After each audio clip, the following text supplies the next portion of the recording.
Chegamos ao segundo vídeo sobre os impactos nos fundos imobiliários dessa tentativa de tributação novamente.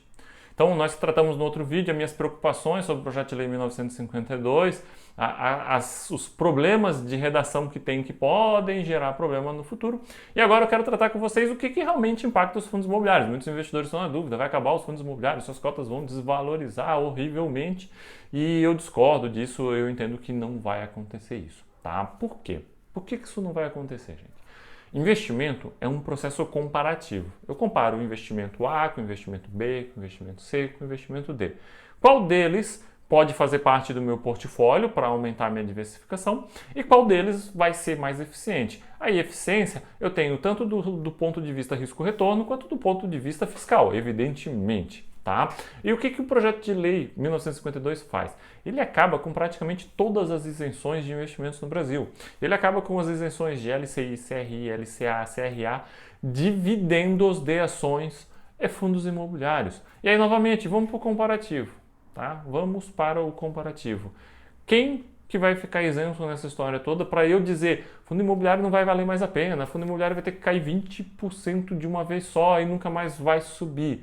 Para isso acontecer, eu teria que ter instrumentos equivalentes que me gerassem aquele nível de rentabilidade, naquele nível de risco e que fosse isento. Se isso não existir, não faz sentido essa fala de que fundo imobiliário vai perder atratividade.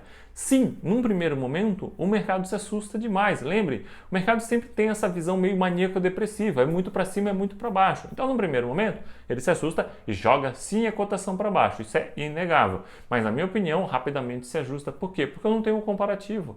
Eu não tenho o comparativo do instrumento semelhante que não vai ser tributado. Nós temos sim alguns detalhes e nós temos um investimento que passa a ser mais atrativo. Tá? Fica comigo até o final que eu vou deixar para falar nele no final para não confundir. Mas tem um investimento em si que já é atrativo, vai ser mais atrativo se um projeto de lei como esse passar. Mas não a ponto de acabar com os fundos imobiliários. Quem continuaria com isenção de imposto de renda em termos de investimento? Poupança. Poupança não, né, gente? Poupança não ganha nem da inflação. Então, acho que não dá para tratar com seriedade. Ligue. Ligue não deslanchou ainda, não tem espaço, não tem, em princípio, estrutura para acabar com o fundo imobiliário. Tá? Quem sabe, crescendo mais, mas acho muito pouco provável. A Ligue ela tinha uma correlação muito forte com a LCI. Não acredito que seja. Tá? FIP Infraestrutura, FIP-IE. Esse sim mantém a isenção, esse sim tem uma característica que lembra até os fundos imobiliários, é um instrumento interessante de diversificação, mas ele traz riscos diferentes dos fundos imobiliários e principalmente ele não tem uma pontinha do tamanho que o fundo imobiliário cresceu.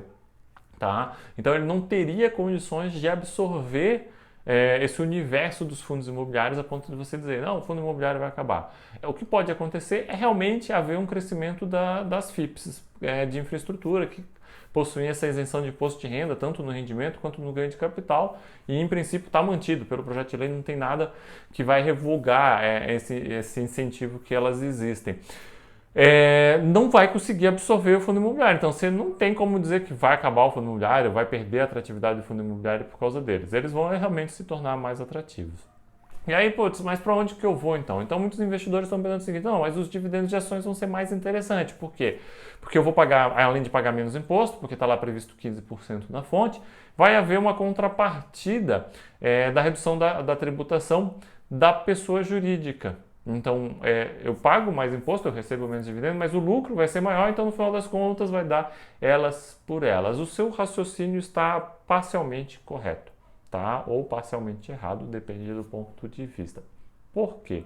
Realmente, essa compensação acaba ocorrendo que não existe no fundo imobiliário. O fundo imobiliário, como nós sabemos, ele não paga imposto já sobre a sua cadeia, então não tem como eu gerar esse benefício. O fundo imobiliário, quando recebe suas receitas, ele não paga imposto, então eu não tenho como diminuir esse imposto para gerar uma compensação do imposto que o cotista vai pagar. Né? Eu só vou ter o cotista realmente pagando o imposto. Mas por que é parcialmente correto ou parcialmente errado? Porque na ponta das ações não é bem assim. Primeiro, o projeto de lei não trata sobre a redução dos impostos das empresas. Isso está sendo discutido no âmbito do executivo, numa proposta alternativa, e que essa proposta, esse PL 1952, sequer iria adiante. E aí aqui vale um outro parênteses. O PL 1952 é uma proposta do Senado, não é do Poder Executivo. Isso aqui não está vindo do Poder Executivo, está vindo do Senado e já veio em 2019, tá? Antes mesmo de pandemia e tudo mais. Ele apenas ressurge agora. E aí nós temos o ponto dos dividendos. Não é 15% na fonte, gente. Esse é o grande detalhe. Não é só 15% na fonte, né? Ele é 15% na fonte, só que ele vai para a sua declaração de ajuste, para a sua tabela progressiva. O que isso significa? Se você hoje já paga 27,5% de imposto de renda, porque seu salário lá se enquadra na tabela de 27,5%, você vai pagar 15% dos dividendos na fonte, mas você vai somar isso na sua declaração de ajuste e vai completar para chegar nos 27,5%. Ou seja, você vai pagar mais 12,5% na declaração de ajuste. Entendeu? Por que estava parcialmente errado? Porque não é só 15%. Pode chegar a 27,5%. E o pior, o projeto de lei ele teve uma emenda lá na CAI, o senador Jean fez uma emenda lá, e esse 27,5%, essa última alíquota de 27,5%, ela não é mais 27,5%, ela é 37,5%. Para quem ganha um pouco mais, bem mais, né? 40 mil reais, 40 e poucos mil reais, mas muita gente vai se enquadrar nisso. E aí nós temos de novo pontos comparativos: 37,5% nos dividendos ou 20% nos fundos imobiliários exclusivo. Esse não vai para a declaração de ajuste. Entendeu por que essa ideia de que o fundo imobiliário vai acabar, vai perder atratividade, não é bem assim? Nós temos que olhar nos detalhes para ver tudo isso. Por isso que eu estou trazendo essa discussão que parece que não estava se fazendo. Então eu decidi fazer esses vídeos para realmente fomentar essa discussão. Vai ter outras pessoas agora começando a discutir depois que eu fiz o vídeo do final de semana sobre os problemas do projeto de lei, para que realmente isso seja discutido abertamente. Todo mundo tem que discutir abertamente. Precisa de dinheiro? Precisa tributar mesmo? Por que não tributar? Tudo isso, tá? Não é o objetivo, quero mostrar hoje para vocês os impactos que aconteceria ser tributado. Depois, fundo imobiliário, nós vamos comparar com investimento em imóveis. Vamos lá, vou investir em imóveis. Com essa tabela progressiva de 37,5%, na pessoa física, eu vou pagar até 37,5% se eu investir em imóveis. Bom, de novo, fundo imobiliário está tendo vantagem, tá? Fundo imobiliário não tem só essa vantagem de isenção de imposto de renda. Se eu investir por pessoa jurídica em imóveis, bem, eu vou pagar os impostos da pessoa jurídica, hoje seria algo em torno de uns 17% a 18%.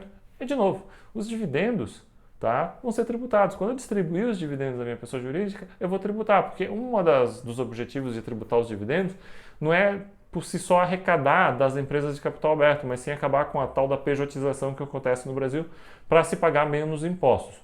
Então, quando eu fizer isso, eu também vou tributar. Então, fundo imobiliário continua sendo atrativo frente a esses investimentos. Então, compreendam que, como investimento é comparativo, essa ideia que o fundo imobiliário vai acabar, para ela ser verdadeira, eu teria que ter um investimento correlacionado, um investimento semelhante que fosse ficar isento. Isso não existe, tá? Onde que nós temos alguns problemas nos fundos imobiliários se o projeto de lei passar nesse formato? E por isso que eu estou insistindo tanto que esse projeto de lei precisa ser revisto ou precisa ser até mesmo arquivado, porque não faz sentido. Nós temos o risco de sim ocorrer a tributação dos CRIs e dos FOFs, então dos fundos de recebíveis e dos fundos de fundos, quando eles receberem a receita deles. Por aquilo que eu expliquei, que se revoga um artigo, que um outro artigo faz referência e não está se tratando disso de forma adequada.